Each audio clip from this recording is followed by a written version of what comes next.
வணக்கம், welcome to Eden TV Bible review channel. Actually corporate for Christ and Eden TV இணைந்து வழங்கக்கூடிய gospel சர்வேல உங்களை பார்க்கறது ரொம்ப சந்தோஷமான ஒரு விஷயம். ஸோ இன்னைக்கு நம்ம எங்கே இருக்கோம் சொல்லி பார்த்தீங்கன்னா, விருதுநகர் பக்கத்தில் புல்லாலக்கோட்டைன்ற ஒரு கிராமத்தில் வந்து நம்ம இருக்கோம். ஸோ நீங்களே இந்த போர்டு வந்து பார்க்கலாம். ஸோ சின்னத்தாய் டீச்சர் நினைவு வளாகம். ஸோ இந்த வளாகம் இப்போ இந்த பார்க்கக்கூடிய வளாகங்கிறது தமிழ்நாட்டிலே ஒரு யூனிக்காக செயல்படக்கூடிய ஒரு மினிஸ்ட்ரின்னு நம்ம சொல்லலாம். நிறைய மிஷினரி ஊழியங்கள்லாம் வந்து நம்ம பார்க்கலாம். பட் இங்கே நடக்கக்கூடிய தமிழ்நாட்டு இந்த மிஷினரி, இந்த கிராமத்தில் நடக்கக்கூடிய இந்த மிஷினரி ஊழியங்கிறது 11 ஏக்கர் கேம்பஸ் வந்து. ஸோ அந்த கேம்பஸ்க்குள்ள நம்ம உள்ளே பார்த்தோன்னு சொன்னீங்கன்னா ரொம்ப ஆச்சரியமான விஷயங்கள்லாம் காத்திருக்கு. ஸோ அப்படிப்பட்ட ஊழியம் தான் இந்த புல்லாலக்கோட்டை கிராமத்தில் நடந்துகிட்டு இருக்கு. அங்கே தான் நம்ம வந்திருக்கோம் நேரடியாக. இங்கே எப்படி இந்த ஊழியங்கள் நடக்குது, ஸோ இவ்வளோ வந்து ஒற்றுமையாக அந்த 11 ஏக்கர் அந்த கேம்பஸ்ல வந்து 200 பேர் கிட்ட இருக்கிறாங்க, எப்படி இவங்க 200 பேர் ஊழியங்கள் பண்றாங்க அப்படிங்கிற நிறைய விஷயங்களை நம்ம தெரிஞ்சுக்க போறோம் இந்த காஸ்பல் சர்வேல. நிச்சயமா ரொம்ப சுவாரஸ்யமா இருக்க போது. வாங்க நம்ம வீடியோக்குள்ள போலாம்.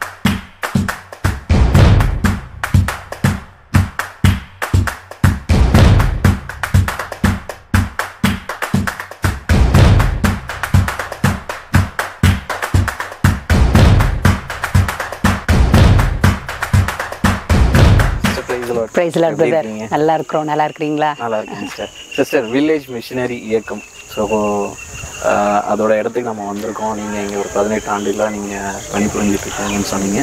சிஸ்டர், இது வந்து ஏன் சின்னத்தாயி வளாகம் அப்படின்ற ஒரு பேர் வந்துச்சு? அந்த சின்னத்தாயின்றவங்க யாருன்னு நீங்கள் கொஞ்சம் சொல்லுவீங்களா? சரி, சின்னத்தாய் டீச்சர் அப்படின்னு சொல்லுவோம் பிரதர். அவங்க வந்து ஒரு நல்ல ஆண்டவருக்கு அர்ப்பணிக்கப்பட்ட ஒரு ஆசிரியர். இந்த பக்கத்தில் இருக்கிற புல்லலக்கோட்டை அப்படிங்கிற கிராமத்தில் அவங்க டீச்சருக்கு போஸ்டிங் கிடச்சி இங்கே வர்றாங்க. அந்த கிராமத்தில் யாரும் ஆண்டவரை பற்றி அறியாதவங்க தான் முழுக்க. அப்போ அவங்க கல்வி பணியோடு சேர்ந்து ஆண்டவரை பற்றி நிறைய பிள்ளைங்களுக்கு, பெண்களுக்கு சொல்லிகிட்டே இருக்கிறாங்க. அப்படி அவங்க ஊழியத்தை அந்த பணி மூலமாக தொடங்கினாங்க. அவங்க தான் சின்னத்தாய் டீச்சர். கணக்கு அவங்க செஞ்சுட்டே இருந்து ஒரு நாள் சோர்வோடு ஆண்டவர்கிட்ட ஜோம் பண்ணாங்க. அவங்க திருமணம் ஆகாமே தான் கடைசி வரைக்கும் இருந்தாங்க. அப்போது ஜோம்னும் போது, ஆண்டவரே, இத்தனை வருஷமாக அந்த புல்லலக்கோட்டை கிராமத்தில் நானும் ஊழியத்தை செய்கிறேன், உங்களை பற்றி சொல்கிறேன், ஒரு ஆத்மா கூட இன்னும் ரட்சிக்கப்படலையே அப்படின்னு சொல்லி கவலையோடு ஜோமுன்னப்போ ஆண்டவர் சொன்னாங்களாம், ஓன் ஜெபத்தை கேட்டு இந்த கிராமத்தில் 2 வாலிபரை நான் ரட்சித்திருக்கிறேன் அப்படின்னு சொல்லி ஆண்டவர் சொன்னாங்களாம்.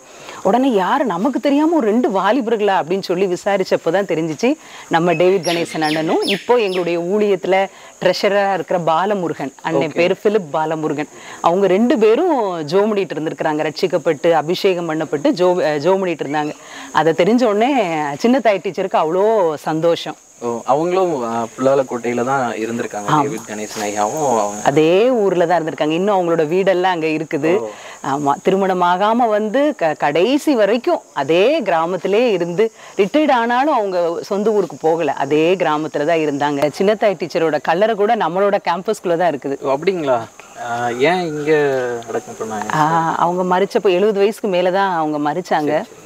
மறைச்சப்போ சில குடும்ப சூழ்நிலைகள், அதை வந்து பிளான் பண்ணி இங்கே வந்து அவங்கள பிதைக்கணும் அப்படின்னு நாங்கள் நினைக்கவே இல்லை. சில குடும்ப சூழ்நிலை காரணமாக ஒரு 2-3 மணி நேரத்துக்கு முன்னாடி தான் தெரியுது, ஓகே நம்ம இடத்துல அப்போ புதைச்சிருவோம் அப்படின்னு சொல்லி டேவிட் கணேசன் ஒரு டெசிஷன் எடுத்தாங்க. ஃபஸ்ட்டாக அந்த கேம்பஸ்குள்ளே சின்னத்தாய் டீச்சர் தான் ஒரு விதையாக விதைக்கப்பட்டிருக்கிறாங்க அப்படின்னு சொல்ல முடியும். அந்த பக்கத்து கிராமத்திலேருந்து அவங்களுடைய பெட்டியை தூக்கிட்டு வரும்போது நூற்றுக்கணக்கான நம்முடைய மிஷினரிகள் எல்லாம் பாடல் பாடி அப்படியே ஒரு மகிமையை அந்த இடத்துல உண்மையாக உணர முடியும். சின்னத்தாய் அம்மாவை பற்றி நீங்கள் சொன்னீங்க. இங்கே வந்து பார்த்தீங்கன்னா ஒரு 11 ஏக்கரால் இவ்வளோ பெரிய கேம்பஸில் நிறைய ஆக்டிவிட்டீஸ் நீங்கள் பண்ணிக்கிட்டு இருக்கீங்க. ஸோ அதை பற்றியும் நீங்கள் ப்ரீஃபாக சொல்ல முடியுமா? நாங்கள் இந்த கேம்பஸ்க்கு வந்தது 2014 தான் இங்கே வந்தோம். அதுக்கு முன்னாடி வரைக்கும் மல்லிகை தெரு அப்படின்னு சொல்லி விருதுநகருக்குள்ள ஒரு இடத்துல இருந்தோம். ஊழியம் வளர ஊழியர்கள் பெருக அந்த இடம் பத்தலை. அப்போ இங்கே தான் எஸ்டாப்ளிஷ் பண்ணணும் அப்படிங்கிற ஒரு சூழ்நிலை வந்துச்சு. இதை ஒருத்தங்க நமக்கு ஸ்பான்சர் பண்ணியிருந்தாங்க இந்த இடத்த. அதனால் இந்த இடத்துக்கு வந்து ரொம்ப மோசமான ஏரியாவாக தான் இருந்தது. மரம், கல், மண், வயல் நிலம் தான் மெயினாக. அதையெல்லாம் பண்படுத்தி இதில் தொடங்கணும் பிரதர். இப்போ இந்த கேம்பஸ்ல 150லேருந்து 200 பேர் இருக்கிறோம். 200 பேர் இந்த கேம்பஸ்ல இருக்கிறோம். ஒரே ஃபேமிலியா இருக்க ஆண்டவர் உதவி செஞ்சிருக்கிறார். எந்த ஒரு வேலையா இருக்கட்டும், அது வந்து ஒரு ஒற்றுமையோட செய்யறதுக்கு ஆண்டவர் கிருபை கொடுத்துருக்காங்க. முக்கியமா எல்லாருக்கும் ஒரே சமையல் தான். 3 வேளையும் எங்கள் மிஷினரி அதுக்குன்னு பொறுப்பாக இருக்கிற மிஷினரி ஃபேமிலி சமையல் செஞ்சு அங்கே வச்சுருவாங்க. Buffet system. 3 வேளையும் நாங்கள் இங்கே வந்து சாப்பிட்டுக்கலாம். ஒன்றா தான் சாப்பிடுவீங்க? தனித்தனி வீடு இருந்தாலும் காமனாக இருந்து சாப்பிடுவோம். ஓகே, வேற என்னென்ன ஆக்டிவிட்டீஸ் இங்கே இருக்குங்க சார்? இங்கே நிறைய குட்டி பிள்ளைங்கள்லேருந்து பெரியவங்க வரைக்கும் இருக்கிறதுக்கு நிறைய ஆக்டிவிட்டி, அவங்களுக்குரிய காரியங்கள் நிறைய இருக்குது பிரதர்.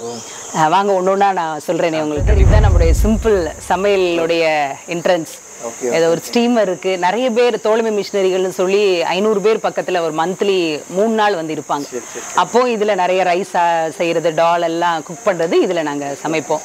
எங்க மிஷினரிஸ் எப்பயாவது மாசத்துக்கு ஒரு முறை போய் இந்த விறகெல்லாம் இருக்குல்ல, இதெல்லாம் ஒரு 407 எடுத்துட்டு போய் விறகெல்லாம் வெட்டி கொண்டு வந்துருவாங்க இதுக்குரிய சமையல். எல்லாமே மிஷினரிஸோட வேலை தான். நீங்க எத்தனை பேர் இந்த சமையலுக்கு மட்டும்? ஓகே, இங்க கொஞ்சம் பேர், ஒரு 10 பேர்கிட்ட இங்க வேலை செய்யறோம். வெளி வில்லேஜ்ல இருந்து ஒரு 3 லேடிஸ் டெய்லி வருவாங்க, பாத்திரங்கள்லாம் கழுவுறதுக்கு அவங்க வருவாங்க. மற்றபடி மெயின் குக் வந்து எங்களுடைய மிஷினரிஸ் தான். ஒரு 2 ஃபேமிலி அதுக்கு பொறுப்பா இருக்கிறாங்க. அவங்க சமையல் மட்டும் இல்லை, எப்படி பிலிப் வந்து சமையல்லையும் பொறுப்பா இருந்தாங்க, அப்போஸ்தலர்ல வாசிக்கிற மாதிரி பிரசங்கமும் பண்ண மாதிரி எல்லா பாடலுக்கு வருவாங்க, பிரசங்கம் பண்ணுவாங்க. மெயின் சமையல்ல அவங்க பொறுப்பா இருக்கிறாங்க. இன்னொன்னு பிரதர், இந்த கொரோனா டேஸ்ல வந்து பக்கத்துல ஒரு 3 வில்லேஜ் இருக்குன்னு சொன்னேன்ல, அந்த வில்லேஜ்ல இருக்கிறவங்களுக்கு, கஷ்டப்பட்டவங்களுக்கு, விதவைகள், அவங்களுக்கெல்லாம் சாப்பாடு கொடுத்தோம். அப்போ அதை கொடுத்து கொரோனா டேஸ் முடிஞ்சிருச்சு. அப்போ ஒரு 200 பார்சல் டெய்லி மதியானம் கொடுப்போம். என்ன சாப்பிட்றோமோ அதே இதான். இங்க சிக்கன்னா அவங்களுக்கும் சிக்கன், இங்க லெமன் ரைஸ்னா அவங்களுக்கும் லெமன். 500 பேருக்கு மதியானம் மட்டும் 500 பேருக்கு நாங்க செய்வோம். அப்போ 200 பார்சல் கொடுத்தோம். கொரோனா டேஸ் முடிஞ்சிருச்சு, அதையும் நாங்க நிறுத்திட்டோம். இந்த ஸ்கீமை பசித்தோருக்கு உணவளிக்கும் திட்டம்னு அதை வச்சிருந்தோம், நிறுத்திட்டோம். அப்புறம் ஒரு அம்மா டேவிட் அண்ணே அந்த ஊருக்குள்ள போகும்போது சொன்னாங்க, என்னையா சாப்பாடு கொடுக்கறத விட்டுட்டீங்க, நீங்க தர்ற பார்சல்ல பாதியே நான் மதியானம் சாப்பிட்டு பாதியே ராத்திரி சாப்பிட்டு பையா அப்படின்னு சொன்னது அண்ணனுக்கு ரொம்ப இருதயத்துல தொட்டுருச்சு. உடனே அதை அப்படியே கண்டினியூ பண்ணி அப்போ தொடங்கினதை இப்போ வரைக்கும் நம்ம கண்டினியூ பண்ணி கொடுக்குறோம். 4 இயர்ஸ் ஆயிடுச்சு. 4 இயர்ஸ் தான் நீங்க வந்து மதியம் உணவு 100 பார்சலுக்கு மேல இந்த 3 வில்லேஜஸ்ல இருக்கிறவங்களுக்கு கொடுக்குறோம். இது போக நம்ம ஃபீல்டுல பணித்தலங்கள்ல அங்கங்க இருக்கிறவங்க ஒவ்வொரு ஊழியர்களும் டெய்லி இந்த ஸ்கீமை வந்து அவங்க ஃபாலோ பண்ணிட்டு இருக்கிறாங்க. இப்போ நம்ம எந்த இடத்துக்கு வந்திருக்கோம்னா, இதெல்லாம் மிஷினரிஸோட வீடுகள். இங்க இருக்கிறது எல்லாமே ஒவ்வொரு ஃபேமிலிஸ் இருக்கிற வீடு பிரதர். 200 பேர் இருக்கிறாங்கன்னு சொன்னேன்ல, ஒவ்வொரு ஃபேமிலிஸ்க்கும் ஒவ்வொரு வீடு இருக்கும். பேச்சுலர்னா மொத்தமா தங்கியிருப்பாங்க. இது எப்படி கட்டணும் அப்படிங்கிறது ரொம்ப ஆச்சரியமா இருந்தது. எப்படின்னா, நம்ம கொரோனா காலத்துல வெளியே போக முடியாம 1 year 1.5 years உள்ளே இருந்தப்போ நம்ம மிஷினரிஸ் கல்லு மண்ணெல்லாம் சுமந்து ஒரு ஒற்றுமையா எல்லா காரியத்தையும் நம்ம கட்டினது நிஜமா. ரிட்டையர்ட் மிஷினரிஸ்க்கு அப்படின்னு சொல்லி வீடு கட்டி கொடுக்குற ஒரு ஸ்கீம் அப்படின்னு சொல்லி, பெரிய ஸ்தாபனங்கள்ல ஊழியர் செஞ்சு ரிட்டையர்ட் ஆயிருப்பாங்க. அடுத்து அவங்களுக்கு என்ன மினிஸ்ட்ரி செய்யன்னு தெரியாது. அப்படிப்பட்ட சில மிஷினரி ஃபேமிலிஸ் நம்ம கூட இருக்கிறாங்க. அவங்களுக்கு வீடு, அவங்களுக்கு தேவையானதை செய்வோம். அவங்க பெரிய மேஜர் ஒர்க் இருக்காது, ஆனால் எல்லா ப்ரேயரையும் அவங்க ஆர்கனைஸ் பண்ணுவாங்க. அதை மாதிரி ஒர்க்ல இங்க எங்களுக்கு அனுபவம் உள்ள அவங்களோட இதெல்லாம் தேவைன்னு சொல்லி அவங்களும் இந்த கேம்பஸ்ல இருக்கிறாங்க. வந்து கிட்டத்தட்ட நீங்க சொன்னீங்க 70 ஃபேமிலிஸ் மேல இருக்காங்க சொல்லிட்டு. சரி, அவங்க குழந்தைங்களாம் இருப்பாங்க, அவங்களுக்கு உண்டான எஜுகேஷன்ஸு, ஸோ இதெல்லாம் எப்படி இங்கே மேனேஜ் பண்ணுறீங்க? எல்லா பிள்ளைங்களும் இங்கேருந்து சில வேறு வேறு ஸ்கூலில் படிக்கிறாங்க, பாய்ஸ் கேர்ள்ஸ் எல்லாம். எல்லாருக்கும் காமனாக காலையில் ஸ்கூலுக்கு டிஃபன் கொண்டு போகிறதுக்கு, சாப்பிட்றது காலையில் டிஃபனும் மதியானம் லஞ்சும் இங்கே காமன் கிச்சன்லேயே ப்ரிப்பேர் ஆகிரும். 7:30க்கு எல்லா காலையில் டிஃபன் சாப்பிட்டு பாக்ஸில் எடுத்துக்கலாம். இங்கேருந்தே நம்ம வண்டி எல்லாம், பஸ்ஸு, சுவிசேஷ ரதம்னு இருக்கிற வாகனங்கள்லாம் ரெடியாக இருக்கும். கரெக்டாக ஒரு ஆன் அடித்தோடனே எல்லா ஸ்கூல் பிள்ளைங்களும் ஏறிடுவாங்க. அந்தந்த ஸ்கூலில் அவங்க விட்டுட்டு அதே போல் ஈவினிங்கில் எல்லாம் கூட்டிகிட்டு வந்துடுவாங்க. பிள்ளைங்களாம் ரொம்ப ஹாப்பியாக பாட்டு பாடிட்டு ஏதோ டூர் போகிற மாதிரி ஹாப்பியாக போயிட்டு ஹாப்பியாக வருவாங்க. ஒரு குடும்பம் போல தான் அப்படின்னு நான் சிம்பிளாக சொல்லணும்ல. குட்டி பார்க்கு, நம்ம குட்டி மிஷினரி குட்டி பிள்ளைங்கள்லாம் சாயங்காலம் விளையாட, அப்புறம் டியூஷன் பிள்ளைங்க வருவாங்க. டெய்லி ஒரு 80 பிள்ளைங்க கிட்ட 3 வில்லேஜ்லேருந்து வருவாங்க. அவங்க டியூஷன் டைம் தொடங்குறதுக்கு முன்னாடி இங்கேருந்து விளையாடுவாங்க. அதோட குட்டி பிள்ளைங்களுக்கு பிடிச்ச லவ் பேர்ட்ஸு, ரேபிட்ஸு, நிறைய கைண்ட்ஸ் ஆஃப் கோழி, நிறைய நாய் குட்டிகள்லாம் நிறைய இருக்கு. மாசத்துக்கு ஒருக்கா ஒரு பெரிய லெவல்ல மீட்டிங் நடத்துவோம். தோழமை மிஷினரிகள் அவங்க 300லேருந்து 500 பேர்கிட்ட வருவாங்க. சில முகாம்கள், வாலிபர் முகாம்கள் இங்கே நடத்துவோம். அதனால இந்த இவ்வளோ பெரிய ஆடிட்டோரியம், இதுல வந்து கிட்டத்தட்ட 2000 பேர் உட்காரலாம். பெரிய மீட்டிங்ஸ் இதுல நடக்கும். அது போக நம்ம வளர்க்குற ஹோம் பிள்ளைங்களோட மேரேஜஸ் இதுல நடந்திருக்குது, நடத்துவோம். மிஷினரி பிள்ளைங்களோட மேரேஜஸ் இதுல நடந்திருக்கு. இதுல என்னன்னா ஒரே ஃபேமிலி மாதிரி மாப்பிள்ளை வீடு பொண்ணு வீடு அப்படின்னு வச்சு ஒரே ரொம்ப சந்தோஷமா இருக்கும் அந்த நிகழ்வுகள்லாம். ஆச்சரியமான விஷயம் வந்து, ஒரு புல்லாலக்கோட்டைன்னு ஒரு கிராமம், இதுல இருந்து ஒரு மீடியா வெளியே போறதுங்கிறது சாதாரண விஷயம் கிடையாது. எப்படி இதனுடைய ஒர்க், எவ்வளவு பேர் ஒர்க் பண்றாங்க, இதனுடைய எடிட்டர், கேமராமேன்ஸ்லாம் யாரு எப்படி இங்க வந்து இருக்கிறாங்க? ஏன்னா பொதுவாக சிட்டிக்குள்ள தான் நிறைய பேர் அதே வேலையில் இருக்காங்க. கண்டிப்பா. எப்படி இந்த இடத்துல ஆட்களை சூஸ் பண்றீங்க, எப்படி இருக்கிறாங்க, அதை பத்தி சொல்லுங்க. இது உண்மையிலேயே மீடியா மினிஸ்ட்ரி நடக்கிறதுன்னா அது ஆண்டவருடைய பெரிதான கிருபை தான். இப்போ ஒரு நம்ம வெளியில எடுத்துக்கிட்டோம்னா ஒரு மீடியான்னு எடுத்துக்கிட்டோம்னா அதுல எல்லாமே ட்ரெயின் ஆனவங்க, நல்லா அந்த மீடியா சம்மந்தப்பட்டு படிச்சவங்க தான் அதுல வந்திருப்பாங்க. ஆனா அந்த நம்முடைய ஆமேன் வில்லேஜ் டிவிக்குன்னு எடுத்துக்கிட்டிங்கன்னா யாருமே அந்த மாதிரி கிடையாது. எல்லாமே ஊழியத்துக்குன்னு அர்ப்பணித்து வந்தவங்க தான். மீடியாவை பத்தி A to Z கூட தெரியாதவங்க. இப்ப நானே எடுத்துக்கிட்டாலும் நான் படிச்சது எல்லாமே சிஸ்டம் சைடு படிச்சிருப்பேன். எம்காம் படிச்சிருக்கேன், சிஸ்டம் சைடு சாஃப்ட்வேர் இன்ஜினியரிங் படிச்சிருக்கேன். பட் வேலை பார்த்தது எல்லாமே அட்மினிஸ்ட்ரேஷன் லைன்ல தான் இருந்தோம். இப்போ இதுல அரௌண்ட் 14 பேர் இருக்கிறாங்க. எடிட்டர்ஸ், கேமராமேன் ஒரு 4 பேர் இருக்கிறாங்க, எடிட்டர்ஸ் இருக்கிறாங்க, அப்புறம் அந்த சர்வர் ஒர்க் பண்றவங்க இருக்கிறாங்க. எல்லாருமே பாத்தீங்கன்னா மீடியா அளவுல பேசிக் நாலேஜ் கூட இருக்காது. இங்க வந்து எல்லாமே கத்துக்கிட்டவங்க தான். எப்படி அவங்க கிராமத்துல உள்ள மக்களா அவங்க எல்லாம் வந்து? ஆமா, நம்ம சுத்து வட்டார கிராமத்துல உள்ள மக்கள் தான் எல்லாருமே. சுத்து வட்டார இங்க ஒர்க் பண்ற ஆளுங்க ஆமா, எல்லாருமே இங்க நியர்பைல உள்ளவங்க தான். 1-2 பேர் என்னை மாதிரி 1-2 பேர் நாகர்கோவில் அங்க இருந்து வந்திருக்காங்களே தவிர மீதி எல்லாமே இங்க சுத்து வட்டாரத்துல உள்ள கிராமம். அது எப்படி சாத்தியமா இருந்துச்சான்ற அது அவங்க ட்ரைனிங் கொடுத்து திருப்பி அதெல்லாம் சாத்தியமா இருந்தது? கண்டிப்பா அது எல்லாமே தேவனுடைய கிருபைன்னு தான் சொல்லணும். ஆண்டவர் அதுக்கான ஞானத்தை கொடுத்து ஆண்டவர் அதுல முதல்ல கொஞ்சம் சில குறைகள் நிறைகள் இருந்தாலுமே அதை ஆண்டவர் சரி பண்ணி அதை கரெக்டா கொண்டு வந்தாரு. எல்லாமே அர்ப்பணிப்புள்ள ஊழியர்களா இருந்ததுனால அது கொஞ்சம் நல்லா சிறப்பா பண்ண முடிஞ்சது. நீங்க நிறைய வெளியும் பார்த்திருப்பீங்க சேனல்ல ஆட்கள் இதெல்லாம். அப்படி பார்க்கும்போது இங்க பார்க்கும்போது உங்களுக்கு ஒரு அந்த ஒரு ஆச்சரியம் இருக்கும்ல? கண்டிப்பா எல்லாமே இது ஒரு பெரிய மிராக்கிள் தான். இப்ப நம்ம முன்னாடி ஃபர்ஸ்ட் ஸ்லாட்னு பாத்தீங்கன்னா நம்ம நம்பிக்கை டிவி, சத்யன் டிவியில மட்டும்தான் ஒரு ஸ்லாட் கொடுத்துருந்தோம். ஒரு ஈவினிங் வந்து ஈவினிங்ல நைட் 11 to 12 அந்த ஸ்லாட்ல தான் நம்முடைய அண்ணனுடைய மெசேஜ், கிராம மிஷனருடைய நிகழ்ச்சிகள் எல்லாமே ஒளிபரப்பப்பட்டு இருந்துச்சு. அதுக்கப்புறம் அந்த கொரோனா ஃபர்ஸ்ட் கொரோனா அந்த 2019-20 அப்பதான் நம்ம சரி அப்ப நம்மளே ஒரு மீடியா மினிஸ்ட்ரி ஆரம்பிக்கலாம்னு சொல்லி ஒரு சிறிய அளவுல ஆரம்பிக்கப்பட்டதுதான். ஆரம்பிச்சு அதை வந்து கொஞ்சம் பெரிய channels, SCV, talk TV, VK channel, அந்த மாதிரி சேனல்ஸ் மூலமா வந்து நம்ம ஒளிபரப்பு பண்ணோம். இப்போ வந்து அது டெவலப் ஆகி ஃபர்தரா ஆண்டவர் கிருபையினால அது இன்னும் டெவலப் ஆகி இப்போ ஆண்ட்ராய்டு பாக்ஸஸ் எல்லாமே நம்ம சேனல்ஸ் வந்து டெலிகாஸ்ட் பண்ற மாதிரி வச்சிருக்கோம். அது மாதிரி ஆப்பிள் டிவி, அது மாதிரி ஸ்மார்ட் டிவி, எந்த வீட்டில் எந்த ஸ்மார்ட் டிவி இருந்தாலும் இந்த ஆப்பை டவுன்லோட் பண்ணி எல்லா நிகழ்ச்சியிலும் 24 hours நம்ம அந்த நிகழ்ச்சியில பாக்குற மாதிரி ஆண்டவர் கிருபை செஞ்சிருக்கிறாரு. ஆச்சரியமா எல்லா செட்டா பாக்ஸ்லயும் போகுது. ஆமா, ஆப்லயும் போகுது, ஆப்பிள்லயும் போகுது, ஸ்லாட் போயிட்டு இருக்கு. ஆமா, இப்போ வந்து சேட்டலைட், அதுதான் பெரிய மிராக்கிள்லாம் ஆண்டவர் இப்போ வந்து அதை சேட்டலைட்டுக்கு எங்களை கொண்டு போயிட்டு இருக்கு. இந்த ஊழியம் வந்து 1996 கடைசியில டேவிட் மூலம் இதே கிராமத்துல தொடங்கப்பட்டது. முதல் கிராமங்கள் இயேசுவுக்கே என்ற பெயர்ல அவர் மட்டும் கைப்பிரதியை எடுத்துக்கொண்டு சுத்தி இருக்கிற கிராமங்களை போனார். பிறகு அவரை போல ஊழிய வாஞ்சை உள்ள ஒரு சில விருதுநர்ல இருக்கிற உள்ளூர் கிறிஸ்தவ வாலிபர்கள் சேர்ந்து கொண்டு ஊழியம் செஞ்சோம். அந்த நாட்களை நடந்து சைக்கிள்ல, பஸ்ல போய் இந்த விருதுநர் பக்கத்துல இருக்கிற சுத்தி இருக்கிற நிறைய கிராமங்கள்ல போய் ஊழியம் பார்த்தது உண்டு. எனக்கு அறிமுகம் அப்படின்னு சொல்லியாச்சுன்னா 2000 தான் அறிமுகம். 2000 பாக்குறீங்க? 2000 தான் அறிமுகம். இப்ப நான் இந்த ஊழியத்துல சேர்ந்து 24 வருஷம் ஆச்சு. 24 வருஷம் ஆச்சு. ஆமா, 24 வருஷத்துல நீங்க டேவிட் பிரதரை பார்க்கும்போது எப்படி இருந்தாங்க? என்ன சிச்சுவேஷன்ல இருந்தாங்க அவங்க? எப்படி சொல்லலாம் அப்படின்னா, நான் இருந்த ஒரு சர்ச் பேக்ரவுண்ட் வந்து வேற. அது ஒரு நல்ல பெண்டிகாஸ்ட், ஒரு நல்ல ஆவில அனல் அப்படி ஒரு மாதிரி போய்கிட்டு இருக்கும். வெளியே கிராமங்கள், ஊழியங்கள், ஆத்துமாதாயம் அப்படிங்கிறல எதுவுமே இருக்காது. அவன் ஆத்மாவுக்கு அவன் உத்தரவாதி அப்படிங்கிற ரீதியில தான் இருக்கும். நம்ம அடுத்த ஆத்மாவை பரிசுத்தப்படுத்தணும் அந்த இதெல்லாம் நம்ம யோசிக்க வேண்டாம் அப்படிம்பாங்க. அதனால நாங்களும் என்ன செய்யணும், நம்முடைய செல்ஃபா தான் யோசிப்போம். நம்ம பைபிள் படிக்கணும், நம்ம ஜெபம் பண்ணணும், நம்ம ஆத்மாவை பரிசுத்தம் பாதுகாத்தணும், பாவத்துல பயிர்படாது, அப்படிதான் இருப்போம். அதனால வெளிய கிராமங்கள், சுவிசேஷம், ஆத்தும ஆதாயம்ங்கிறதுல எங்கிட்ட எல்லளவுக்கு அந்த பகுதியை வாடகை பார்க்க முடியாது. அப்ப அந்த ஒரு ட்ராக்ல தான். அதனால எனக்கு அவரை பார்க்கும்போது கம்ப்ளீட்டா வித்தியாசமா இருந்தது.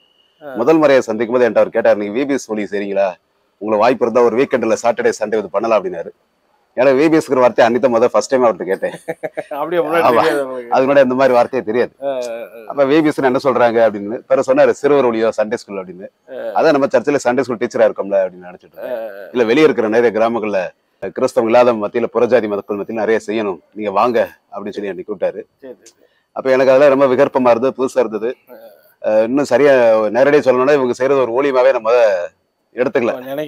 ஆமா, ஊழியம்னா அவங்க வந்து ஒரு அதுக்குரிய அந்த அட்மாஸ்பியர் இருக்கணும், நல்ல ஒரு சர்ச் இருக்கணும், ஒரு பேக்ரவுண்ட் இருக்கணும், அவங்க புல்பிட்ல நிக்கணும், பிரசங்கம் பண்ணணும்.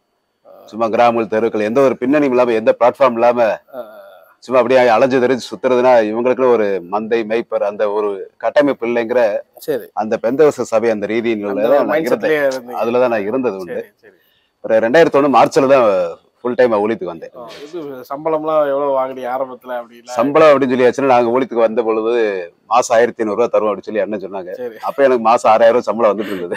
6000 சம்பளத்தை விட்டு நீ 1000? ஆமா, நான் என்னுடைய நாலுல ஒரு பங்கு தான் வரும்பொழுது எனக்கு ஒரு கேள்வியா இருக்கு. ரெண்டாவது அதுலதான் வாடகை நம்மளுடைய ஃபேமிலி எல்லாம் பாத்துக்கணும். எனக்கு அப்பயே மேரேஜ் ஆச்சு. அதனால ஒரு ஃபேமிலியை ரன் பண்றதுக்கு 1500 ரூபா போதுமா அப்படிங்கிற ஒரு கேள்வி இருக்குது. இருந்தாலும் ஒரு வைராக்கி ஒரு ஊழியத்து நிமித்தம் சரி ஆண்டவர் சந்திப்பார் அப்படின்னு வந்தது. ஆனால் பாத்தீங்கன்னா அந்த நாட்கள மாசம் கரெக்டா அந்த ஃபர்ஸ்ட் அந்த ஒரு 5 தேதி ஒரு வாரத்துக்குள்ள சம்பளம் கொடுப்பாங்கன்னா சில பல வருஷங்களாவே எங்களுக்கு சம்பளம்ங்கிறது பேரளவுல இருக்கும். ஆனா 200 ரூபா 300 ரூபா 100 ரூபா எனக்கு கொடுக்கக்கூடிய அந்த அளவுல தான் இந்த ஊழியத்துடைய பொருளாதார நிலவரம் இருந்தது. யாரு ரெகுலரா மந்த்லி ஸ்பான்சர், ரெகுலரா மிஷனரி தாங்குறவங்க, ஏதாவது நமக்கு நல்ல ஒரு பேக்ரவுண்ட் இருக்கு, வில்லேஜஸ் சப்போர்ட் பண்றவங்க, அப்படி எதுவுமே இல்லாம இருந்தது. இந்த ஊழிய ஆரம்பத்துல கட்டப்படும் பொழுது இருந்த ஒரு சிலர்ல நானும் ஒரு ஆள். அதனால அந்த நாட்கள்ல நாங்க வந்து அநேக நாட்கள் 3 நேரம் சாப்பிட்டோங்கிறது ரொம்ப அதிகம். ஆமா, 3 நேரம் சாப்பிட்டோங்கிறது அதிகம். நான்வெஜ் சாப்பிட்டோம்னா அது ரொம்ப அதிகமா இருக்கும். நல்ல ஒரு ஹோட்டல் போயிட்டோம்னா அது பெரிய திருவிழா கொண்டாடுற மாதிரி பார்ப்போம். ஆமா, காலையிலே ஊழித்து கிளம்பிடுவோம். சாயந்தரம் மெகப்பன் மைக் வச்சு தெருவா பிரசங்கம் பண்றது, கையில மதிய சாப்பாடு எடுத்து போவோம். சில நேரம் அந்த சாப்பாடு இருக்காது. சைக்கிள்ல போன நாட்கள் உண்டு, நடந்து போன நாட்கள் உண்டு. பஞ்சர் ஆயிடுச்சுன்னா அந்த பஞ்சர் பாக்குறதுக்கு 2 ரூபாய் இல்லாம இருந்த நாட்கள் உண்டு. இப்போ செல்போன் இல்லாம இருந்த நாட்கள்ல இந்த 1 ரூபா 50 டெலிபோன் புத்துல எஸ்டிடி புத்துல பேசும். அப்பயும் ஊழியம் என்ன நடந்ததுன்னு சொல்லி அந்த கம்யூனிகேட் பண்றதுக்கு அந்த 1 ரூபா 50 இல்லாத நாட்கள் உண்டு. அவ்வளவு பொருளாதார தாழ்ச்சியில இந்த நாட்கள்ல ஒரு சில ஊழியத்துல இருந்த ஆரம்ப நாட்கள் இருந்த சகோதரர்கள் சம்பள தேர்மை எதிர்பார்க்கல.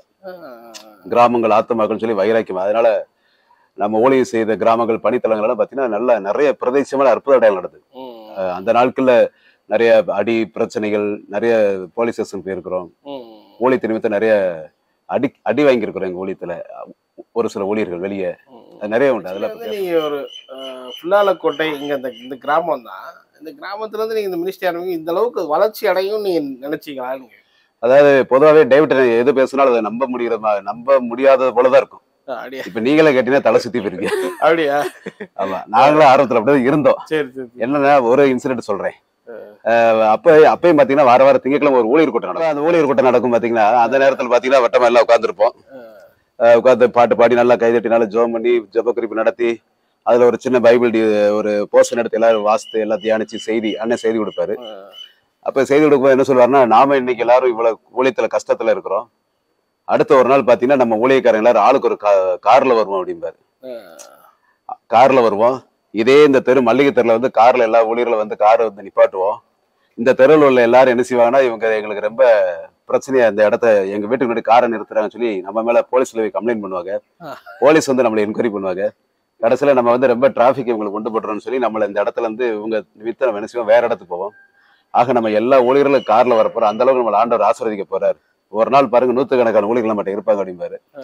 அப்ப நான் அவர்கிட்ட வெளிப்படையா ஃப்ரீயா பேசுவேன். பாஸ், இன்னைக்கு பெட்ரோலுக்கு உண்டான 35 ரூபாய்க்கு உண்டான வழியை சொல்லுங்க, நாளைக்கு கார்ல வர்றதெல்லாம் 2வது பாப்போம் அப்படி ஃப்ரீயா பேசுவோம். ஆனாலும் பாத்தீங்கன்னா அதே மாதிரி அந்த தெருவுல 2 வீலர் கார்ல வந்து நின்று கடைசியில அந்த தெருக்காரங்க பூரா எங்க மேல கேஸ் கொடுத்து கடைசியில அந்த தெருவில் உள்ளவங்க பூரா எங்களை வந்து இந்த இடத்துல இருந்து ஓடாதவரை எங்களை விரட்டாதவரை விரட்டி இந்த இடத்துல ஒரு 1.5 ஏக்கர் கிட்ட தான் வாங்கியிருந்தோம். 2009-10 அந்த சீசன்ல தான் இங்க உள்ள வர்றோம்.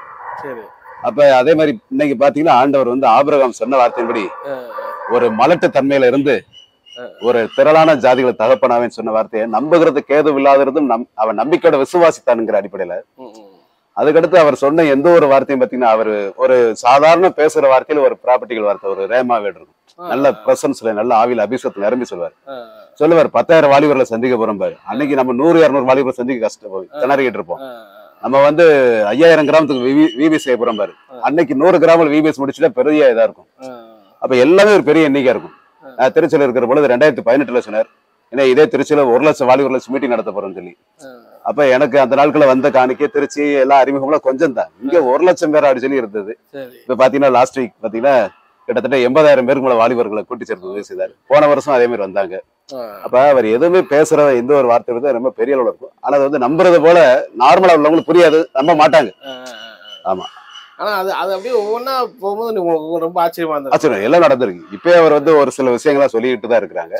அடுத்த கட்டத்துக்கு இந்த ஊழி எப்படி போகும், நம்முடைய ஊழியர்கள் எந்த லெவல்ல இருக்கும் அப்படிங்கறதெல்லாம் சொல்லிட்டு இருக்கிற பொழுது அது எல்லாமே நிச்சயமா கர்த்தருடைய வார்த்தைங்கிறத உறுதியா சொல்லுவேன். அவர் 18 வருஷமா இங்க இருக்கேன். மேரேஜ் ஆகி இங்க இருக்கிற மிஷினரி பிரதர் சந்தோஷ் அவங்கள மேரேஜ் பண்ணி 18 இயர்ஸா இங்க ஊழியத்துல இருக்கிறேன். 18 இயர்ஸா இருக்கு. 18 இயர்ஸா இருக்கிறேன். நீங்க அப்படியே இந்த கேம்பஸ்லயே? ஆமா, இதே ஃபேமிலியோட விஎம்எம் ஃபேமிலியில 18 இயர்ஸா டிராவல் பண்றேன். உண்மையாவே ரொம்ப சந்தோஷமா ஃபீல் பண்றேன். வந்து பாத்தீங்கன்னா ஒரு இண்டிவிஜுவலா இருக்கணும், பிரைவசியா இருக்கணும். கூட்டு குடும்பம் பார்க்கறது ரொம்ப, ஜாயின்ட் ஃபேமிலி பார்க்கறது ரொம்ப ரேர் ஆயிடுச்சு. ஆனால் இவ்வளோ பேர் இங்கே ஒருத்தருமே ஒரு கேம்பஸில் இருக்கிறதுங்கிறது ஒரு ஆச்சரியமா இருக்கு. அது எப்படி சாத்தியம் நீங்க நினைக்கிறீங்க? ஆக்சுவலி ஒன்று ஆண்டவரோட கிருபை, என்ன தரிசனம் கொடுத்தவர், அந்த தரிசனம் ஒத்த தரிசனம் உள்ளவங்களை அவர் இணைச்சிருக்கிறார். வர்ற எல்லாரும் இதை அப்படியே அக்செப்ட் பண்ணிட்டு இங்கேயே ஸ்டே பண்ணுவாங்க அப்படின்னு சொல்ல முடியாது. நிறைய பேருக்கு இருக்கிறாங்க. இந்த பாரம் ஆண்டவர் அழுறார், அவரோட கண்ணீரை துடைக்கிறதுக்கு நான் என்ன செய்யணும்? அந்த பாரம் இருக்கிறவங்க சின்ன சின்ன குறைகள் இருந்தாலும் அது அவங்களுக்கு பெருசா தெரியாது. அப்படிங்கும்போது ஒருத்தர் விட்டு கொடுக்கறது, எங்களுக்கு டேவிட் அண்ணனுடைய செய்தி, ஆண்டவர் கொடுக்குற இடைபடுதல் எல்லாமே குறைவுகள் இருந்தாலும் மன்னிச்சு விட்டு கொடுத்து, அதுதான் அந்த ஆண்டவருடைய வசனமும் ஆண்டவர் கொடுத்த தரிசனமும் தான் இணைச்சு வச்சிருக்கு அப்படிங்கிறது என்னோட கருத்து. இது எப்படி தோணுச்சு? இப்போ இந்த கேம்பஸ் 11 ஏக்கர்ல இப்போ நீங்க ஒரு 200 பேருங்கிறது மொத்தமா ஒற்றுமையா வந்து வாழ்றீங்க. இந்த இது உங்களுக்கு ஆரம்ப ஸ்டேஜ்ல நீங்க மினிஸ்ட்ரி பண்ண ஸ்டார்ட் பண்ணும்போது இப்படி ஒரு விஷயம் உங்களுக்கு இருந்துச்சா? இப்படிலாம் செய்யணும்னு தோணுச்சா? எப்படி இது ஸ்டார்ட் ஆச்சு? காட்ஸ் கிரேஸ் பிரதர் அப்படின்லாம் பிளான் போட்டுன்னா ஒன்றும் வரல. ஓகே. நம்ம முதல்ல விருதுநகரில் மல்லிகைத்திறன் ஒரு இடத்துல ஒரு வாடகை வீட்டில் தான் இருந்தோம். ஓகே.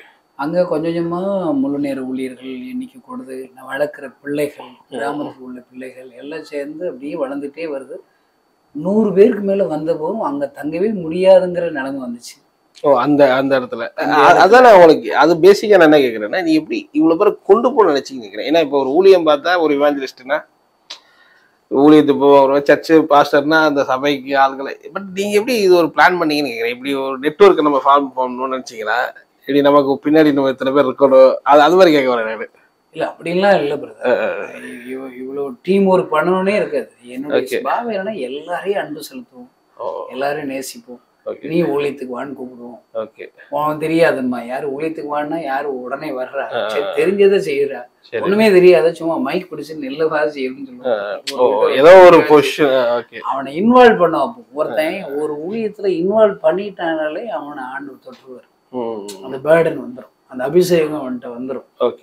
இப்படி எண்ணிக்கை கூடிக்கிட்டே இருக்குது. ஒரு ஸ்டேஜுக்கு மேல இப்ப மல்லிகைத்தெருல ஒரு வீடு, அடுத்து அந்த அந்த தெருவுல இருக்கிற வீடெல்லாம் வாடகை பிடிப்போம். வீடு காலியாச்சு நாளைக்கு அடுப்போம். அது வாட்டுக்கு நிறைய வாடகை வீடு பிடிக்க ஆரம்பிச்சு. அப்படி வாடகை வீடு பிடிக்கிறீங்க. நான் கேட்கிறேன், அவங்க என்ன எதுலாம் பண்ணுவாங்கன்னு கேட்குறேன். இப்போ நீங்க ஒன்று கூட வர்றவங்க எல்லாத்தையும் சேர்த்துக்கிறீங்கல்ல, அவங்க ஏதோ வேலை கொடுக்கணும்ல, நீங்க ஒரு ஒர்க்கு கொடுக்கணும். என்ன பண்ணுது என்ன வேலை? ஊழிய வேலை தானே. ஊழிய வேலைன்னா நேரமா பிரசங்கம் பண்ணிட்டு இருப்போம். ஓகே, அதான் கேட்குறேன்.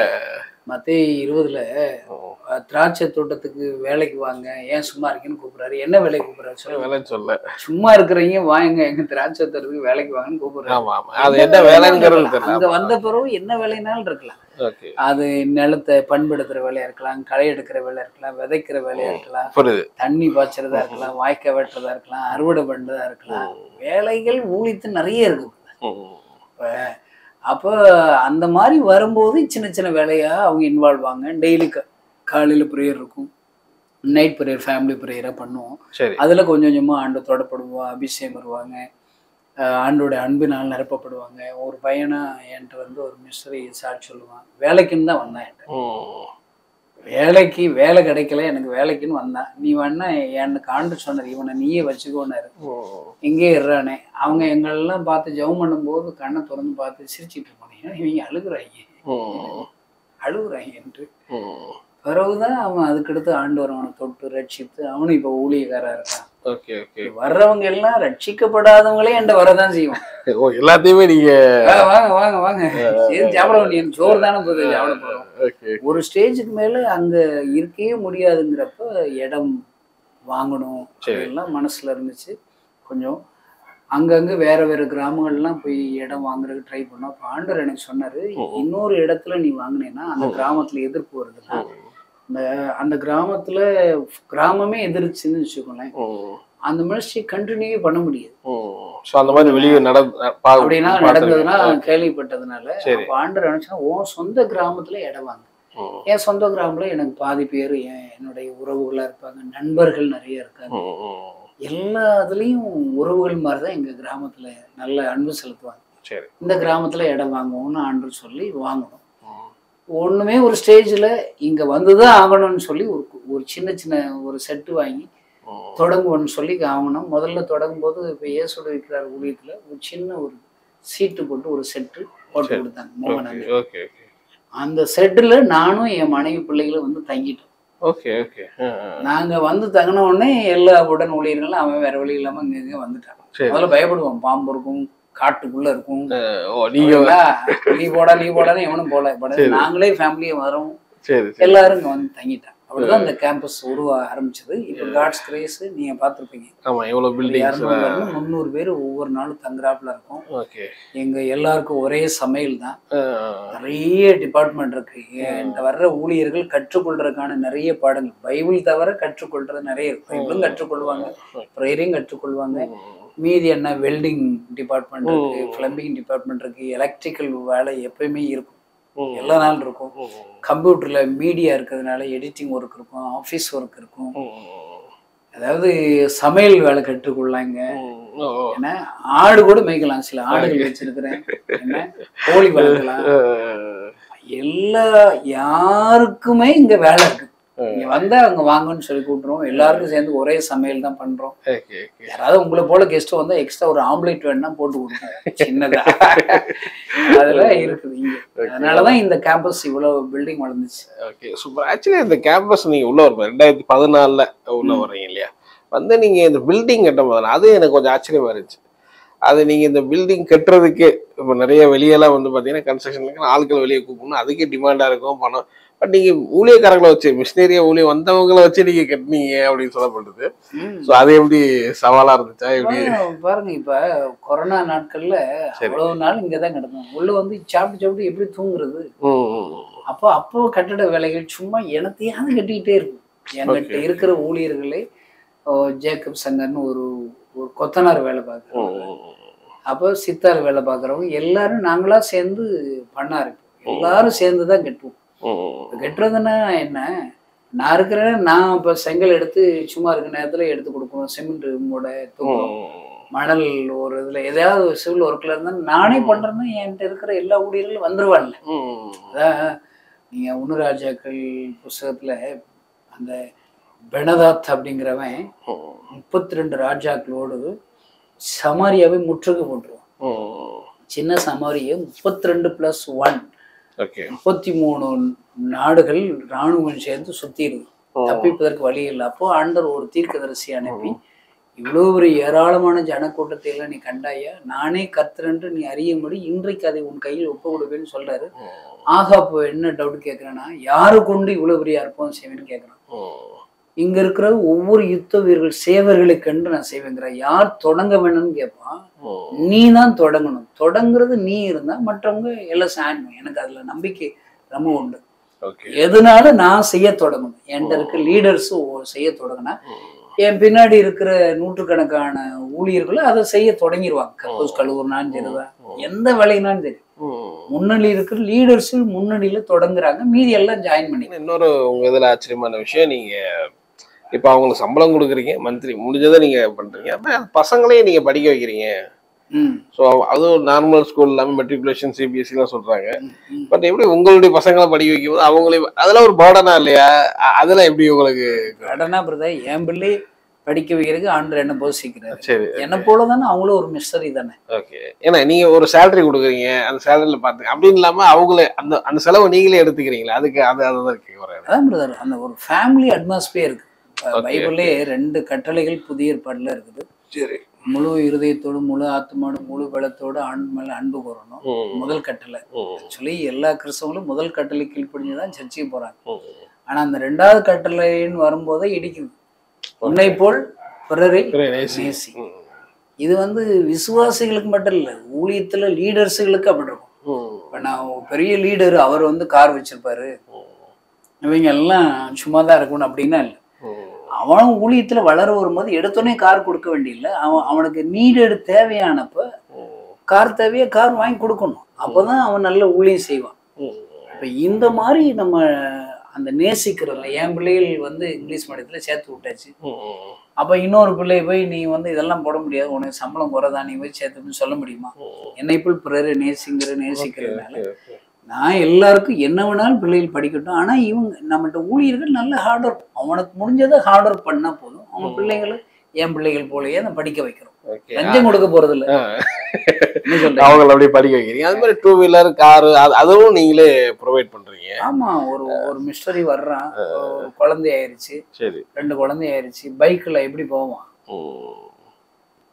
அவன் ஒரு டிஸ்ட்ரிக்ட் ஃபுல்லா சுத்தி வரணும், பொறுப்பா இருப்பான், டைரக்டா இருப்பான். அவனுக்கு அப்போ கார் வாங்கி கொடுக்கணும் இல்ல? ஆல்மோஸ்ட் அவனுக்கு 4 வீலர் வாங்கி கொடுக்கணும். ஜோ பண்றேன் சில ஊழியர் அதுக்காக என்கிட்ட காரே இல்லைன்னு யாருமே முறுமுறுக்கிறது இல்லை. ஏன்னா கார் இல்லாட்டா ஊழியத்து போக மாட்டேன்னு யாரும் சொல்றது இல்லை. அவங்க ஏற்ற வழியில அண்ணன் வந்து நம்ம கார் வாங்கி தந்துருவாங்கன்னு சொல்லி அவனுக்கு ஒரு நம்பிக்கை இருக்கும். அவனுக்கு தேவையானப்போ நம்மளும் வாங்கி கொடுக்கும். அதே மாதிரி வந்து ஒரு ஃபர்ஸ்ட் எய்டு வச்சிருக்கிறீங்க ஹாஸ்பிட்டல்ல. ஆமா, அதெல்லாம் எப்படி சும்மா வர்றதுல ஒரு டாக்டர் வர்றாங்க, விசிட்டிங் டாக்டர் வர்றாங்க. இந்த கிராமத்துல இருக்கிறவங்க விருதுநகர் போய் டவுனுக்கு போனாலே ஒரு 500 ரூபா ஆயிரும். அது பாவமா இருக்கும் அவங்களுக்கு. ஒரு 200 அந்த 500 ரூபா ஆயிரம் இல்லை. ஹாஸ்பிட்டல் டாக்டர் ஃபீஸ், மருந்து மாத்திரை, இங்க இருந்து டிராவல் பண்ணி அவங்க போகணும். அவங்களுக்கு எல்லாம் இங்க வச்சா நல்லா இருக்கும். இந்த கேம்பஸ்க்கு அவங்க வருவாங்கல்ல, இங்க வந்தாலே எனக்கு ஆண்டு சொல்லியிருக்காரு, சும்மா வேடிக்கை பார்க்க வர்றவங்களையும் நான் ரட்சிப்பேன் இருக்காரு. சும்மா நாள் வரட்டும், காட்ஸ் பிரசன்ன நிறைஞ்ச இடம் அது. அப்ப இங்க வேடிக்கை பார்க்க ஒருத்த வந்தாலே அவனை ஆண்டு தொடுவார்ல, ரட்சிப்பார்ல. அதனாலதான் ஒரு சின்ன ஹாஸ்பிட்டல் தொடங்கணும். அவங்களுக்கு எல்லாம் ஃப்ரீ, எல்லாமே இலவசமா கொடுக்கும். ஆமா, எல்லாமே ஃப்ரீ தான். சாப்பாடுமே வெளியே இலவசமா கொடுக்குறீங்க. சாப்பிட்றதுக்கு மத்தியானத்துல 100 பேருக்கு மேல கை கால் நடக்க முடியாதவங்க, கண்ணு தெரியாதவங்க, விடோஸ், முதியோர்கள் வருவாங்க. ஒரு 100 பேருக்கு பசித்தோருக்கு உணவுன்னு ஒரு திட்டம் மூலியமா இங்க அவங்களுக்கும் கொடுத்துட்றோம். நைட்டு டியூஷன் படிக்க பக்கத்து கிராமங்கள்ல இருந்து வருவாங்க. அது ஒரு 100 பிள்ளைகள் வர்றாங்கன்னா படிச்சு முடிச்சு அவங்களுக்கும் சாப்பாடு கொடுத்து அனுப்பி ஒரு நாளைக்கு ஒரு கல்யாணம் வீடு கொடுத்தாரு இடத்துல. யாரு வேணாலும் வரலாம், எப்ப வேணாலும் வந்தாலே எங்கிட்ட சாப்பாடு கிடைக்கும். ரிட்டையர்மெண்ட்லாம் வச்சிருக்கீங்களா? இப்ப நீங்க இந்த கேம்பஸ்குள்ள இருந்தா இது ரிட்டையர்மெண்ட், இது ஏஜ் அப்படிலாம் தான் இருக்கு. நாங்க எங்க ஊழியத்துல ரிட்டையர்மெண்டே கிடையாது. 6 வரைக்கும் ஊழியம் செய்யலாம். எனக்கு நான் என்னைய வச்சுதான் யோசிப்பேன். நம்மளே 60-70 வயசுக்கு மேல என்ன செய்யணும்னு யோசிப்பேன். ஒரு பில்டிங் ஹோம் கட்ட போறேன், மிஸ்டரிகள் தங்குற ஹோம். அங்க வந்து சகல வசதி இருக்கும். எனக்காக தான் யோசிப்பேன். நல்ல ஒரு ரூம், கட்டில், மெத்தை, ஒரு டிவி, நல்ல அட்டாச் பாத்ரூம். என் பிள்ளைகள்லாம் கட்டி கொடுத்துருவோம்ல, கல்யாணம் முடிச்சு போயிடுவாளுங்க. ஒரு பையன் இருக்கான், போயிடுவான் அவனும். அப்போ நாங்க வயதான காலத்துல தங்குறதுக்கு ஒரு ரூம் இருக்கணும். அங்க நல்ல முடிஞ்ச அளவுக்கு நல்ல ப்ரேயர் பண்ணணும். நான் சொல்லலை, இங்க ஒரு ஜப கோபுரம் கட்ட போறேன். ஜப கோபுரம்னா வெளியில இருந்து யார் வேணாலும் விசிட்டர்ஸ் இந்த கேம்பஸ்க்கு வந்தாங்கன்னா அங்க ஒரு பொருத்தனை பண்ணி ஜெபம் பண்றதுக்கு ஒரு சின்ன ஹால் கீழே தரை மட்டத்துல. அதுல ஃபர்ஸ்ட் ஃப்ளோர்ல இந்த கேம்பஸ்ல ஒரு 200 பேர் இருக்குன்னா டீமா ஜெபிக்கிறதுக்கு ஒரு ஒரு ஒரு 4 மணி நேரத்துக்கு ஒருத்தர் ஜெபிக்கணும். ஒரு டீம் பிரிச்சு வரணும். 24 மணி நேரம் ஜெபம் நடக்கும். இப்போ நிறைய ஜப குறிப்புகள் டிவி மூலியமா, லெட்டர் மூலியமா எனக்கு ஜெபம் பண்ணுங்கன்னு சொல்லி வருதுல, அந்த ஜப குறிப்புகளை சொல்லி ஜெபம் பண்றோம். எங்கிட்ட ஒரு ஜப குறிப்புகள் வந்துட்டாலே அந்த அந்த ஜபம் கேட்கப்பட்டோம். என்னோட எக்ஸ்பீரியன்ஸ். அடுத்த செகண்ட் ஃப்ளோர்ல உபவாசம் இருந்து ஜெபம் பண்ற ஒரு கூட்டம் இருக்கும். டெய்லி 30 நாளைக்கு உபவாசம் பண்ணி கூட்டம். அது ஒரு ஜெப கோபுரம். ஒரு 30 லட்சம் ரூபாய் பட்ஜெட் போட்டு இப்போ இந்த மாசத்துலயே அடுத்த மாசத்துலயே ஸ்டார்ட் பண்ண போறோம். அடிக்கல் நாட்கள் அது மாதிரி எல்லா நாளும் இருக்கும் வருது. God's grace. இப்போ கடைசி காலத்துல எனக்கு ரிட்டையர் ஆயிட்டா, இதே மாதிரி என்ன போல என் ஊழியத்துல இருந்து ரிட்டையர் ஆனவங்களுக்கு எனக்கு என்ன ப்ரொவிஷனோ அதே மாதிரி அவங்களுக்கு ஒரு வீடு கட்டி கொடுத்துருவேன். வேற ஆர்கனைஸ்ல ஊழியம் பார்த்து இப்ப ரிட்டையர்ட் ஆயிருக்காங்களா, அவங்களும் வரலாங்க. அவங்களுக்கு ஒரு 60 வீடு கட்ட போறேன். இங்க வந்து கலகலன்னு இருக்கணும். 6 நாளும் வாங்க, நீங்க ரிட்டையர் வந்துருக்கீங்க, உங்களுக்கு ஒரு வீடு கட்டிடுறேன். உங்க தாளந்துக்கு முக்கியம் இல்ல பிரதர், உங்க எக்ஸ்பீரியன்ஸ் முக்கியம். நீங்க எங்களுக்கு எங்க யங் ஊழியர்களுக்கு காரியங்களும் சொல்லி கொடுப்பீங்க. சில பேர்னா டிரான்ஸ்லேட் ஒர்க் பண்ணலாம். நார்த்ல மிஸ்டரி அந்த ரிட்டையர் ஆனவங்க வர்றாங்கன்னா அவங்களுடைய அந்த லாங்குவேஜ் தமிழ்ல டிரான்ஸ்லேட் பண்ணுவாங்க. இப்போ நிறைய நார்த்தில் உள்ள மிஸ்டரிகளை 3 மாசத்துக்கு ஒருக்க நிறைய மிஸ்டரிஸ் அங்கே எடுக்கிறோம். 8 ஸ்டேட்ல எடுக்கிறோம். அவங்கள 3 மாசத்துக்கு ஒருக்கும் இங்க வருவாங்க. ஓகே. அவங்க வர்றவங்களுக்கு நான் பிரசங்கம் பண்ண டிரான்ஸ்லேட் பண்றவங்க இந்த ரிட்டையர்டு மிஷனரிகள் தான். அப்படி வேலை நிறைய இருக்கு பிரதர். முதல்ல நைஸா சும்மா இருக்கிறவங்க எல்லாம் வாங்கன்னு கூப்பிடுவோம். இங்க வந்து விட்டு இங்க இருக்கிற வேலைகளே நிறைய இருக்குல்ல.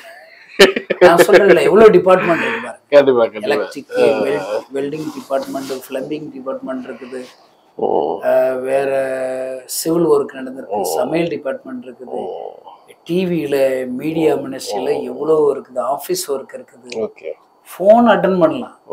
ஒரு நாளைக்கு நம்ம டிவில 200 500 போன்கள் வரும். ஜெப குறிப்பிட ஒரு போன் அட்டன் பண்ணி அவங்க சொல்றத கரிசனை வச்சு ஜெபிச்சுட்டா இருக்கலாம். அவ்வளவு பேருக்கு வேலை இருக்கு பிரதர். சோ யாருக்கு ரிட்டையர்மெண்ட் இல்லாம கிடையவே சும்மா வாட்ச்மேன் வேலைக்கு கூட ஆள் தேவை நம்மகிட்ட. சூப்பர். இந்த கேம்பஸ்ல வந்து ஆக்டிவிட்டீஸ்லாம் இப்போ நீங்க மீடியா மேகசின்லாம் இருக்கு, அது இல்லாமல் இங்கே உள்ள மிஷினரிஸ்லாம் வந்து வில்லேஜுக்கு அனுப்புறீங்கல்ல, அது என்ன மாதிரியான ஆக்டிவிட்டிஸ் நடக்குது இங்கே? வாரத்தில் 3 நாள் இங்கே இருப்பாங்க. சரி. வாய்ப்பு தான். புதுசாக ஒருத்தன் ஒழியத்துக்கு வர்றான், எல்லாருமே இங்கே இருக்கிறவங்க 3 நாள் இருப்பாங்க. 3 நாளில் அவங்க நல்ல ஒருத்தர் ஃபெலோஷிப் வச்சுக்கிடுவோம், நல்ல ஜோம் பண்ணுவோம், நைட் ப்ரேயர், ஃபாஸ்டிங் ப்ரேயர், நல்ல இன்னும் என்ன ப்ராப்ளம் இருக்குல்லாம் ஷேர் பண்ணிக்கிறோம். மீதி 4 நாள் தான் தமிழ்நாடு ஃபுல்லாக அனுப்பி வைக்கிறேன். இங்கே இருக்கிறவங்கள அனுப்பி விடும்போது போகிறதுக்கு பஸ்ஸுக்கு மட்டும் தான் கொடுத்து விடுவேன், வர்றதுக்கு நான் கொடுத்து விட மாட்டேன். அவங்க அங்கே போய் தங்குறதுக்கு ஒரு இடம் இருக்கும், தங்கிக்கிறணும். இல்லை சாப்பாடு கொடுத்து விட மாட்டேன், சாப்பிட்டுக்கிறோம். சாப்பாடெல்லாம் கிடைக்கும் பிறகு. நல்ல ஒருத்தன் சிரிச்சு நல்ல ஊழியம் செஞ்சான்னா கிராமத்துலேயும் சாப்பாடு கிடைச்சிரும். அப்போ நீங்கள் அனுப்புறது அந்த இது பஸ் டிக்கெட் மட்டும் தான் கொடுத்து அனுப்புவீங்க? போகிறதுக்கு மட்டும் தான் கொடுப்பேன், வர்றதுக்குன்னா கொடுக்க மாட்டேன். அவன் வர்ற ஒழுங்கா ஊழியம் செய்யலாட்டா டிக்கெட் கிடைக்காது, அங்கேயே கிடைக்க வேண்டியது. அது அப்படியே தைரியமா அது போயிடுவாங்களா? இயேசு உயிரோடு இருக்காரு இல்லையா? இருக்காரு. கண்டிப்பா. உயிரோடு இருந்தாருன்னா அவர் வேலையை செஞ்சு போனா அவர் காசு கொடுப்பாரு இல்லையா? கண்டிப்பா. இது வரைக்கும் என் ஊழியக்காரர்கள் போய் அவன் எனக்கு காசு இல்லாம அங்க இருந்தேன்னு ஒரு சாட்சியும் கிடையாது. வந்துருவான். இல்ல ஏதோ ரெஃபரன்ஸ் வச்சு அனுப்புவீங்களா கேட்குறேன். இப்போ நீங்க என்ன அனுப்பும்போது ரெஃபரன்ஸ் ஏதாவது கொடுத்து அனுப்புவீங்களா இல்லை சும்மாவே நீங்க? ஒரு ரெஃபரன்ஸ் இல்லை பாருங்க. நம்ம பேசணுமா இல்லை, எதிரே இருக்க கிராமத்துக்கு போங்க, கழுதை குட்டி கட்டி இருக்கும், கட்டை விழுக்கும் போது ஒருத்தன் வந்து கேட்பான். அநேகமா அது கிறிஸ்தவனா தான் இருக்கும். ஏன்னா 27 வருஷ அனுபவத்துல அந்த கேள்வி கேட்கிறவன் ஏச அறியாதவன்னா கேள்வி கேட்டவன் சண்டை போட்டவனும் கம்மி தான். சரி. நிறைய பாஸ்டர்கள் ஊழியக்காரங்க அவங்கதான் என்னை வைறான், ஏன் வளர்க்குறீங்க, ஏன் கேம்ப் வைக்கிறீங்க, ஏன் இப்படி செய்யறீங்க இப்படின்னு அவன் தான் கேட்பான். ஒன்னும் சொல்ல ஆண்டருக்கு வேணும்னு சொல்ல வேண்டியதான். இவ்வளவுதான் பொழுது சிம்பிள் தான். அவனுக்கு ரொம்ப இதுல என்ன ட்ரெயின் பண்ணுவீங்க, என்ன ட்ரைனிங் கொடுப்பீங்க சொல்லுங்க பார்க்கலாம். இதை போய் அந்த பெத்தானியா என்பது கிராமம், கிராமத்திலே கழுதை கட்டி கொடுத்தது, கழுதை என்பது என்ன, கழுதைகள் வகைகள் என்ன, அதை முடிச்சு எப்படி அவளுக்கு இப்படி ட்ரைனிங்கா கொடுக்க முடியும்? இப்படிதான் எல்லா பைபிள் காலேஜும் கொடுத்துக்கிட்டு இருக்காங்க. எழுதி போங்கடா, புறப்பட்டு போங்கன்னு இருக்குல்ல, போக வேண்டிதான். அங்க கழுதை குட்டி கட்டி கட்டை விழுத்துவாங்க, அவ்வளவுதான். கட்டப்பட்ட கழுதை இயேசுன்னு சுமக்கிற கழுதையா மாறி. அந்த மெத்தட் நீங்க அப்ப ரிப்போர்ட்டாவும் உங்களுக்கு சப்மிட் பண்ணுவாங்களே? ஆமா, அதெல்லாம் எல்லாம் உண்டு. என்னென்ன கிராமத்துக்கு போனோம், எவ்வளவு சந்திச்சோம், எல்லா ரிப்போர்ட்ஸும் உண்டு. பினான்சியல் ரிப்போர்ட்டும் கொடுத்துருவாங்க. எனக்கு எவ்வளவு காணிக்க வந்துச்சு, எப்படி நான் செலவழிச்சேன், மீதி வந்து கரெக்டா கொடுத்துருவாங்க. அந்த மாதிரி இருக்கு. பட் இது வந்து இப்ப நீங்க வாரத்துக்கு 3 நாள், இது 4 நாள் வந்து வெளியே இருப்பாங்கன்னா, இப்ப நைட் எல்லாம் அப்படி காலைல போயிட்டு நைட் அப்படி வந்துருவாங்க, அந்த மாதிரி வச்சுப்பீங்களா? இல்ல மீதி 4 நாள் அவன் இங்க விருதுநகர்ல இருந்து சேலம் ஒருத்தன் அனுப்பி விடுவேன், ஈரோடு டிஸ்ட்ரிக்ட் போயிட்டு வர 4 நாள் அங்க தங்கிடுவான். Okay okay okay. அங்க ஸ்டே எங்கேயாவது ஒரு இடத்துல வாங்க. இது போக சர்ச்சில் கிராமத்திலே தங்கி இருக்கிற சில மிஸ்டரிகள், நிறைய மிஸ்டரிகள் இருக்காங்க. அவங்கள சுத்தி உள்ள 5 கிராமத்துல பார்ப்பாங்க. அவங்க மாசத்துல 3 நாள் இங்க ட்ரைனிங் வருவாங்க. 3 நாள் நல்லா இங்க தங்குவாங்க, நல்ல சாப்பாடு போட்டுருவோம், அவங்கள நல்ல உற்சாகப்படுத்தி நல்ல ட்ரெயின் பண்ணி மறுபடியும் அனுப்பிவிடுவோம். ஓகே. ஸோ இந்த மாதிரி ஒர்க்கு நடக்குது. அதே மாதிரி இந்த இப்படி ஒரு சிஸ்டம் இப்போ தமிழ்நாட்டிலே வந்து பார்த்தீங்கன்னா நீங்கள் தான் பண்ணுறீங்கன்னு நினைக்கிறேன். ஆக்சுவலாக நீங்கள் ஒரு கேம்பெக்ஸில் எல்லாமே வந்து இருக்கிறது நீங்கள் தான் பார்க்குறேன். பட் இது ஆரம்பத்தில் நீங்கள் இதெல்லாம் பண்ணும்போது, இந்த ஊழியர்களை பண்ணும்போது எல்லாரும் உங்களை நீங்கள் ஏதாவது இடத்துல டிஸ்கரேஜ் ஆன மாதிரி ஃபீல்டில் நடந்திருக்கா? அது எப்படி டிஸ்கரேஜ் ஆகாம இருப்போம் நம்ம. அதனால நிறைய அஸ்திவாரமே ஆடுறாப்புல நிறைய பேர் திட்டிருப்பாங்க. சில்ட்ரன் மினிஸ்ட்ரியே தப்புன்னு இருப்பாங்க. பைபிள்ல இல்லாத மினிஸ்ட்ரி சில்ட்ரன் மினிஸ்ட்ரின்றாங்க. நீங்க அந்த மாதிரி பண்ணிட்டு இருந்த பீரியட்ல? ஆமா. ஏன்னா நம்ம சில்ட்ரன் மினிஸ்ட்ரி எப்படி ஆரம்பிச்சோம், நம்ம கிராமத்துக்கு போகும்போது சும்மா தெருவில் இருந்தா பிசாசுகள் ஆடும், பயங்கரமா அற்புதம் நடக்கும்.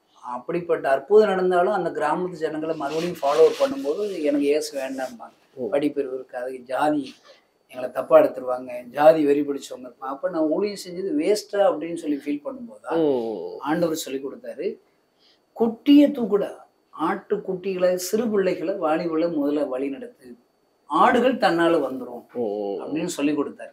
இப்ப நிறைய பேர் என்ன டிஸ்கரேஜ் பண்ணாங்க, சில்ட்ரன் மினிஸ்ட்ரிங்கிறது மினிஸ்ட்ரி இல்லைன்ட்டாய்.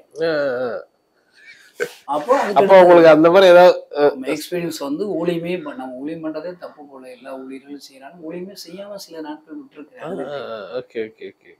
அதுக்கப்புறம் ஆண்டவர் நமக்கு அழகா தரிசனம் மூலியமா வார்த்தை மூலியமா சொல்லி கொடுத்து ஊழியத்தை ஆரம்பிச்சோம். ஒன்றும் இல்லை, இப்ப பரிசுத்தாவுடைய அபிஷேகம் கிராமங்கள்ல தெருக்கள்ல சண்டே கிளாஸ் எடுக்கும் போது அபிஷேகம் பெற்றிருக்காங்க, அன்னிவாசி பேசுவாங்க, இதெல்லாம் கேள்விப்பட்டு பயங்கரமா திட்டுறாங்க. சிறு பிள்ளைகளை பரிசுத்தாவுடைய அபிஷேகத்துல வழி நடத்தவே கூடாது, அது பாவம். ஏன்னா அபிஷேகம் பெற்று வளரும் போது அவங்க பாவம் செய்யும் போது அவங்க சபிக்கப்பட்டவள் ஆவான்னு என்கிட்ட சண்டை போட்டிருக்கான், என்ன குறை சொல்லியிருக்கேன். நான் ஆண்டவர்கிட்ட போய் ஜெபம் பண்ண ஆண்டவர் வசனத்தை காமிக்கிறார், கடையை மாம்சமான யாவர் மேலேயும் நாவை ஊற்றுவேன், அதோட நீத்திருக்கல. அடுத்த முதல் கேட்டகரி உங்களுக்கு குமாரரும் குமாரத்திலும். அப்ப சின்ன பரிசுத்தாவுடைய அபிஷேகம் யாருக்கு முதல் தேவை? குமாரர் குமாரத்தில் தான் தேவை, சின்ன பிள்ளைகள் தான் தேவை. அடுத்துதான் வாலிபர்கள் தரிசனம் அடைவார்கள், அடுத்துதான் மூப்பர்கள் சொப்பனம் காண்பார். ஒருத்தன் பெரிய ஆட்கள் அபிஷேகம் மட்டும் என்ன செய்வேன், அந்நிய பாஷை சர்ச்சுக்கு போய் பேசி முடிச்சுட்டு வீட்டுல வந்து கறி மீன் முட்டையும் சாப்பிட்டு தின்னு தூங்க போறாங்க. சிறு பிள்ளைகள் வாலிபர்கள் தான் அபிஷேகம் பண்ணப்படும். நம்ம 1 லட்சம் வாலிபர்கள் இங்க கூட்டுறோம் திருச்சியில. எவ்வளவு பேர் ஆண்டவர் மோகன் சிலாசனை பயன்படுத்தி எல்லா பேரும் அபிஷேகத்தில் நிறையிறாங்க, ரட்சிக்கப்படுறாங்க, கண் கூட அந்த ரிசல்ட்டுகளை பார்க்குறோம். இவங்க தான் நாளை தலைவர்களாக மாறுவாங்க. அதனால அப்படிலாம் குறை சொல்லி ரொம்ப அழுத நாட்கள் உண்டு. ஆனா ஆண்டவர் அழகா கற்றுக்கொடு. இந்த கேம்பஸ் மாதிரி வந்து நீங்க ஒவ்வொரு ஸ்டேட் எப்படி ஃபியூச்சர்ல அப்படி பிளான் பண்றீங்களா? இதே மாதிரி வேற நிறைய நல்ல கேள்வி. இதுதான் மாடல், இதுல நல்ல ரிசல்ட் இருக்குல்ல. ஆந்திரால ஒரிசா சேர்த்து ஒரு 130 மிஸ்டரிஸ் இருக்கிறாங்க, சத்தீஸ்கர்ல இருக்காங்க, ஜார்க்கண்ட்ல இருக்காங்க, குஜராத், இதெல்லாம் ஸ்லோவா ஆரம்பிக்கும். 8 ஸ்டேட்ல ஆரம்பிச்சிட்டோம். இதே மாதிரியில தான் ஆந்திராவில ஒரு 10 ஏக்கர் 11 இடம் வேணும்னு ஜோம் பண்றோம், ஒரிசால இடம் வேணும்னு ஜோம் பண்றோம். இதுக்குடைய தேவைகளை ஜோம் பண்றோம். இதெல்லாம் நீ கேட்டா இதே மாதிரி அங்க வரணும்னா எவ்வளவு கோடிகள் வேணும்னு பாருங்க. ஆனா நான் நம்புறேன் ஆண்டவர் தருவார். ஒவ்வொரு ஸ்டேட்லயும் ஒரு 500 மிஸ்டரிகள் எடுத்து அவங்கள இதே மாதிரி கிராம ஊழியத்துக்கு பயிற்று வச்சு அங்கேயும் 1 லட்சம் வாலிபர்களை கூட்டி யூத் கேம்ப் நடத்தணும். இதே மாதிரி ஆந்திராவுல இப்ப அடுத்த வருஷமே ஒரு 5000 பேர்கள் கொண்ட ஒரு யூத் கேம்ப் நடத்த போறோம். ஒரிசால அடுத்து நடத்த போறோம். அடுத்து முதல் வருஷமாக 5000 பேர், அடுத்த முகாம்ல 20000 பேர், அடுத்த முகாம் 50000 பேர், அடுத்து அவ்வளவுதான் 4வது 5வது வருஷத்துலயே 1 லட்சம் பேரை கூட்டிடுவோம். ஏன்னா இங்க பழக்கிட்டாருல ஆண்டவர். அந்த ஒரு மாடல் எல்லா மாநிலத்திலயும் 1 லட்சம் வாலிபர்களை கூட்டுவோம். இதே மாதிரில இந்த கேம்பஸ் மாதிரி எல்லா ஸ்டேட்லயும் நமக்கு இருக்க போகுது. சூப்பர் பிரதர், உங்க நேரத்தை ஒதுக்கி ரொம்ப அழகா வந்து இந்த கேம்பஸ் பத்தி மினிஸ்ட்ரி பத்தி எல்லாம் சொன்னீங்க. கார்ப்பரேட் ஃபார் கிரைஸ்ட் மற்றும் ஈடன் டிவி சேர்ந்து வழங்கிய காஸ்பல் சர்வேல வில்லேஜ் மிஷனரி இயக்கம் என்ற ஒரு பெரிய ஒரு மையத்தை தான் நான் உங்களுக்கு காமிச்சோம். இங்க அவங்க ஒரு பெரிய எழுப்புதலை தமிழ்நாட்டுக்கு கொண்டு வந்துட்டு இருக்காங்க. அவங்க செய்கிற அநேக ஊழியங்கள், அந்த 11 ஏக்கர் கேம்பஸ்ல அவங்க செய்கிற அநேக ஊழியங்களை நீங்க பார்த்துருப்பீங்கன்னு நினைக்கிறேன். ஸோ இந்த மாதிரி இண்டிபெண்டா தனியா நீங்க அநேக கிராமங்களுக்கு ஊழியம் செய்யறவர்களா இருந்தா, ஒருவேளை ஊழியம் செய்ய விருப்பப்பட்டீங்கன்னா நீங்க இவர்களோட சேர்ந்து நீங்க இங்க ட்ரைனிங் எடுத்துட்டு இவங்களோட இணைஞ்சும் நீங்க இண்டிபெண்டா நீங்க உங்களுடைய கிராமத்துல நீங்க ஊழியம் செய்யலாம்.